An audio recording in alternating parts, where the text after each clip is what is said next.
Alright, so here's my Heal slash Taunt Druid deck list that I'm running right now for this current season.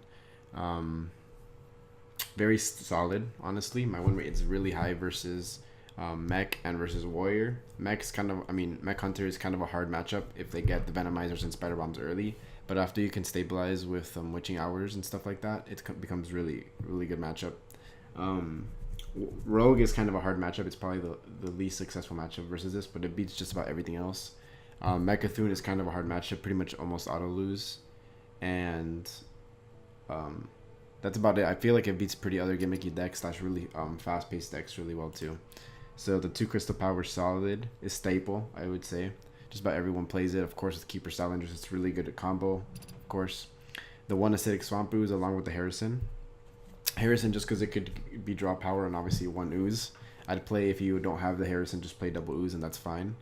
Although this is a pretty legendary heavy list, cards are pretty droppable, and Acidic Swamp Ooze is one of those droppable cards. So is Blood Mage Thanos. I just play it there for the cycle, for the niche times where Swipe and or Wrath or Crystal Power can work with it, but most of the time it's just there for a turn 2 card draw. Same with Double Wrath is just really powerful with Keeper Salamanders and just as draw power regardless.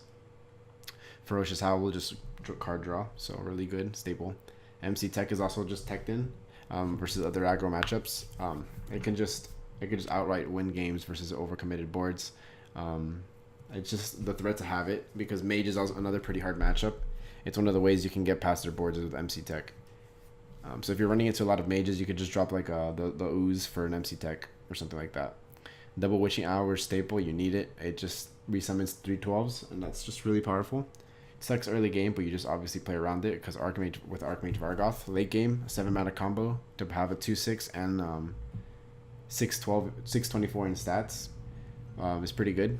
Archmage Vargoth is just necessary in this deck. He also works really well with Swipe late game. Swipe late game could be really strong with Vargoth, and or Ferocious Howl. Ferocious Howl with him is really powerful too. I play 1 Psych Melon. I see some lists playing 2, but for me, I just like one and drawing it. I either want to draw my Lucentbark or Juicy Psych Melon, so I have 2 copies of it technically.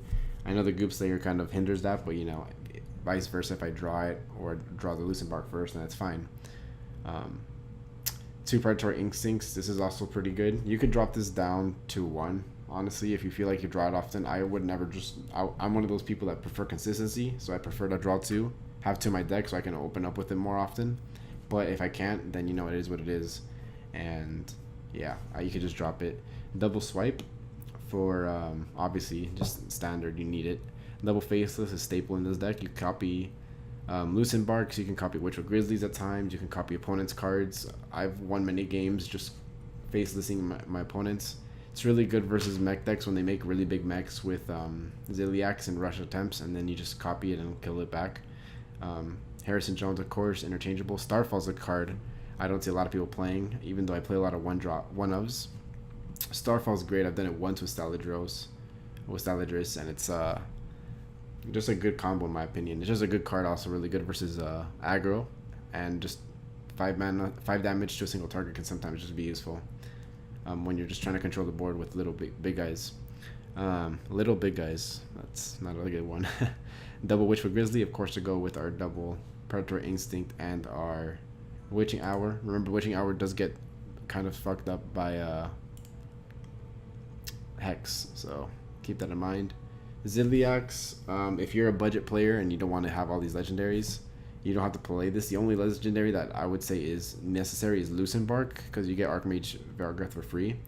If you guys want me to make a budget list, let me know, and I'll actually work on that.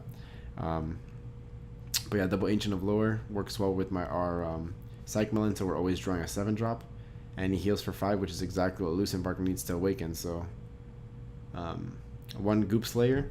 Goop Slayer is just so good. Honestly, every time that I've resolved Goop Slayer, I've won every time. Goop Slayering double Lucentbark into 4 Lucentbarks is just a very good strategy. You win many of the games. Following that up with an Alex Traza, that's almost always lethal, which you can also draw that off the Psych Melon if you choose to do that. Like I said, there's a lot of interchangeable cards that you can easily switch for your own wants, but I found that this list so far for me right now is working really well. Like I said, the warrior matchup very good, very in your favor, very hard to lose.